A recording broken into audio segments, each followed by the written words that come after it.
Hi everyone, welcome to my channel VTech. मेरा नाम विकास है। फोटोशॉप की आज की क्लास में हम सीखेंगे अबाउट बेसिक सिलेक्शन टूल्स के बारे में हम सीखेंगे और साथ में हम देखेंगे कुछ एग्जांपल्स के थ्रू उन्हें, कुछ इमेजेस के ऊपर हम उन्हें यूज़ करके देखेंगे। जैसा कि क्लास फर्स्ट में हमने देखा था अबाउट इंटरफेस ऑफ फोटोशॉप, खुद का वर्क स्पेस आप कैसे क्रिएट कर सकते हैं और साथ में पैनल्स को किस तरह से एडजस्ट करके रख सकते हैं। ये सब चीज़ें हमने क्लास फर्स्ट में सीखी थी। अगर आप लोगों ने अभी फ़ोटोशॉप सीखना स्टार्ट किया है तो सिलेक्शन टूल्स को आप अच्छे से सीखिए, क्योंकि इनका यूज़ आपको बार बार करना पड़ेगा और साथ में इनका यूज़ हम कुछ इमेजेस के ऊपर भी करके देखेंगे और साथ में हम सिलेक्ट मेन्यू के कुछ ऑप्शंस भी देखेंगे। So let's start.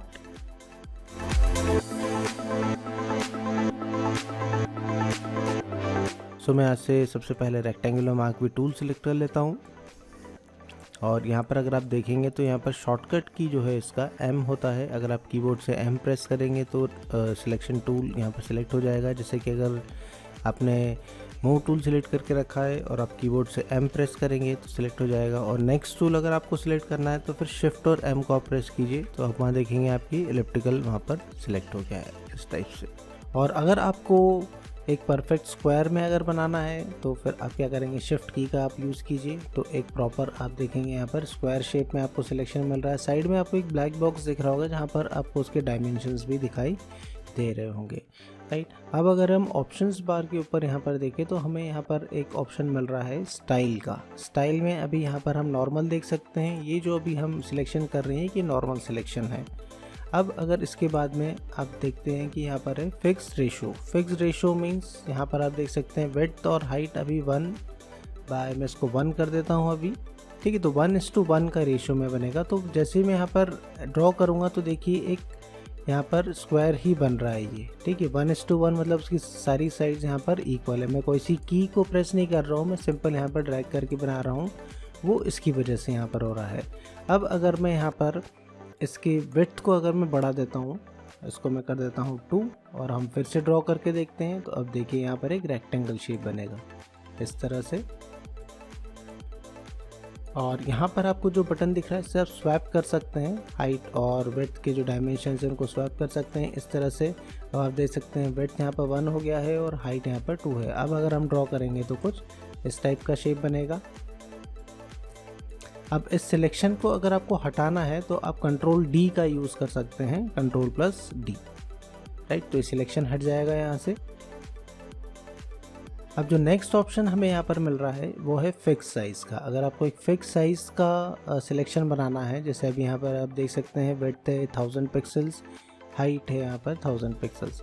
अगर अब मैं यहाँ पर क्लिक करूँगा तो देखिए डायरेक्ट यहाँ पर सिलेक्शन बन जाएगा 1000x1000 पिक्सल्स का। आप इस वैल्यू को चेंज कर दीजिए, मैं इसे 200 कर देता हूँ, साथ में इसे भी 200 कर देते हैं। तो अब ये 200x200 का सिलेक्शन होगा, राइट। तो इस तरह से आप इनका यूज़ करके अलग अलग वे में सिलेक्शन कर सकते हैं। अभी मैं इसको नॉर्मल कर देता हूँ मैं। जब हम सिलेक्शन टूल यहाँ से सिलेक्ट करते हैं तो आप यहाँ पर 4 ऑप्शंस देख सकते हैं। हम इन्हें समझ लेते हैं। सबसे पहला जो है न्यू सिलेक्शन का, जो हम ये नॉर्मल अभी सिलेक्शन कर रहे हैं करंटली, और उसके बाद का जो है वो है add to selection. Add to selection में ये होगा कि अभी मान लीजिए मुझे इस सिलेक्शन के अंदर कुछ ऐड करना है और मैं ऐसे ऐड करने जाऊँगा तो पहले वाला सिलेक्शन वहाँ से हट जाता है। तो उस केस में आप क्या करेंगे, उसमें आपको फिर करना है ऐड टू सिलेक्शन। मैं यहाँ पर पहले एक सिलेक्शन बना लेता हूँ इस तरह से, फिर हम क्लिक करेंगे ऐड टू सिलेक्शन के ऊपर और अब हम देखेंगे कि माउस का जो पॉइंटर है उसके नीचे वहाँ पर आपको एक प्लस साइन दिख रहा है। दैट मीन्स कि अगर आप किसी भी सिलेक्शन के ऊपर आप करेंगे तो उसके अंदर वो सिलेक्शन ऐड होते जाएगा इस टाइप से। तो इसे इस तरह से आप यूज़ कर सकते हैं। और जो नेक्स्ट ऑप्शन है इसमें वो है सब्सट्रैक्ट फ्रॉम सिलेक्शन। इस पर आप क्लिक कीजिए तो आप माउस के पॉइंटर को देखिए, वहाँ पर अब माइनस आ चुका है। अगर आप इस पर ऐसे सिलेक्शन करेंगे तो इतना इतना सिलेक्शन उसमें से माइनस हो जाएगा। जैसे इसको आपको माइनस करना है तो ये हो जाएगा। इस वे में आप सिलेक्शन को सब्सट्रैक्ट और ऐड कर सकते हैं। अब जो लास्ट वाला सिलेक्शन है वो है यहाँ पर इंटरसेक्ट विद सिलेक्शन। अब मैं अगर इसको ऐसे सिलेक्ट करके कुछ बनाता हूँ मैं, तो जितना जितना यहाँ पर एरिया ओवरलैप होगा सिर्फ उतना ही एरिया बचेगा, ये बाकी सब एरिया वहाँ से हट जाएगा। अब मान के चलिए आपने कुछ सिलेक्शन बनाया और आपने कुछ इस तरह से सिलेक्शन किया और आपको लगा कि नहीं सिलेक्शन हमने गलत जगह से स्टार्ट कर दिया है, तो देखिए अभी मैंने माउस के बटन को होल्ड करके रखा हुआ है, मैंने उसको छोड़ा नहीं है। कैसे पता चलता है? जो ब्लैक बॉक्स आपको दिख रहा है दैट मीन्स कि अभी माउस का बटन मैंने होल्ड करके रखा है, आपका लेफ़्ट क्लिक। और अगर आपको इसको एडजस्ट करना है तो आप क्या करेंगे, सिंपली स्पेस बार को आप प्रेस कर दीजिए। तो अब आप उसको सिलेक्शन को प्रॉपर वे में जहाँ से भी आपको मूव करना है वहाँ से आप उसको चेंज कर सकते हैं इस तरीके से। और आपने एक बार सिलेक्शन कर लिया और अब आप उसको अगर मॉडिफाई करना चाहते हैं तो मैंने एक बताया आपको, आप ऐड सिलेक्शन कर सकते हैं। इसको अप्लाई करना है अब आपको अगर, तो आपको यहाँ पर जो चेक मार्क दिख रहा है यहाँ पर, इस पर आप क्लिक कर दीजिए या फिर कीबोर्ड से आप उसको एंटर कर दीजिए तो वो उसके ऊपर अप्लाई हो जाएगा, राइट।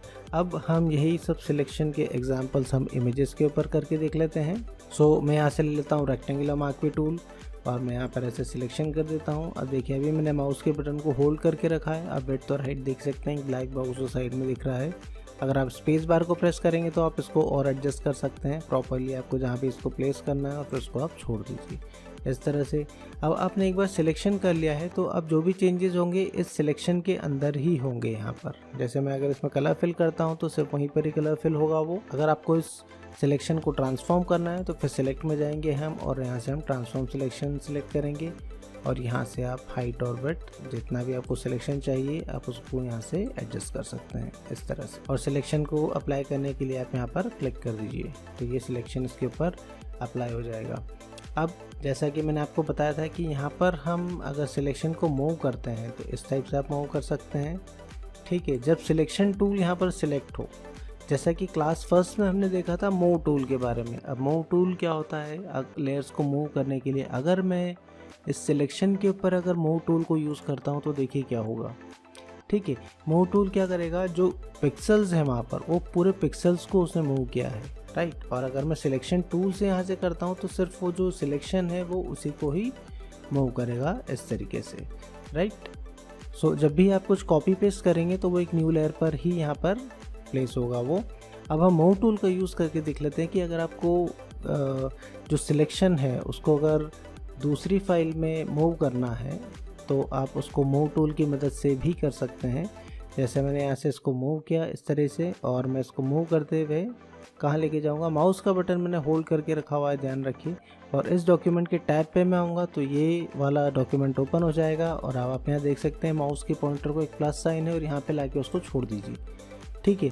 तो आप इस तरह से भी उसको कॉपी कर सकते हैं। सो अगर हम सेम इसी डॉक्यूमेंट के ऊपर मूव कर रहे थे मूव टूल से तो आप देख रहे थे कि पीछे एक बैकग्राउंड कलर आ रहा था, लेकिन मैं अगर यहाँ से मूव करके दूसरे डॉक्यूमेंट में लेकर गया तो वो उसको अफेक्ट नहीं करेगा, राइट।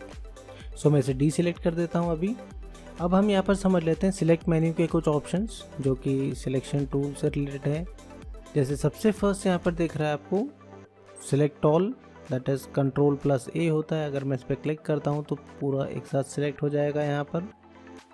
फिर जो नेक्स्ट है उससे पहले हम यहाँ पे एक सिलेक्शन बना लेते हैं। यहाँ पर मैंने सिलेक्शन बनाया। अब इसी को आपको डी सिलेक्ट करना हो तो आप उसके लिए क्या यूज़ करेंगे, यहाँ पर इस ऑप्शन को यूज़ करेंगे एंड Ctrl+D इस तरह से।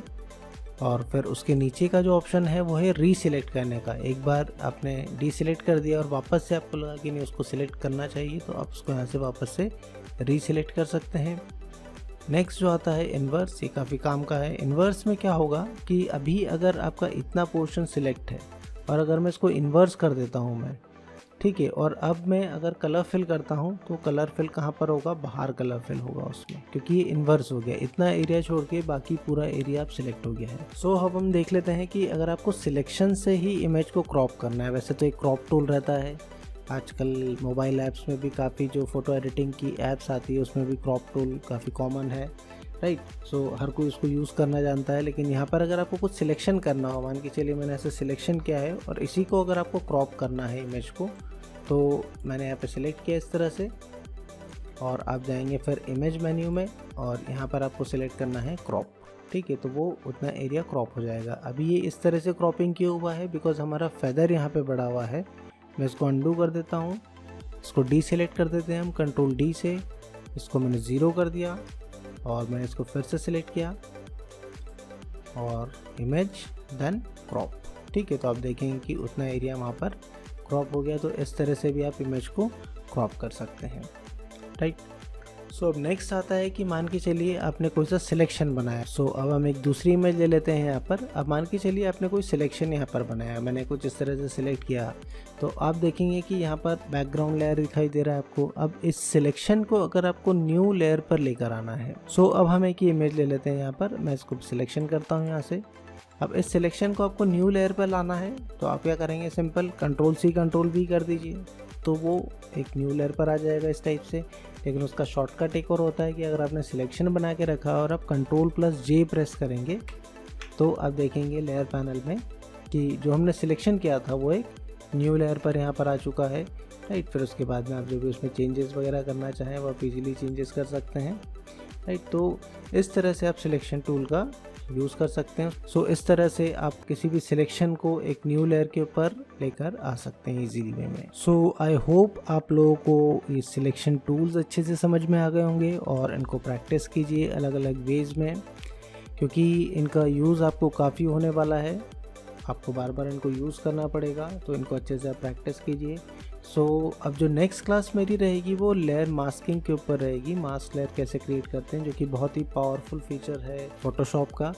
सो अब हम मिलेंगे नेक्स्ट क्लास में with some more tools and options. Till then bye bye, take care.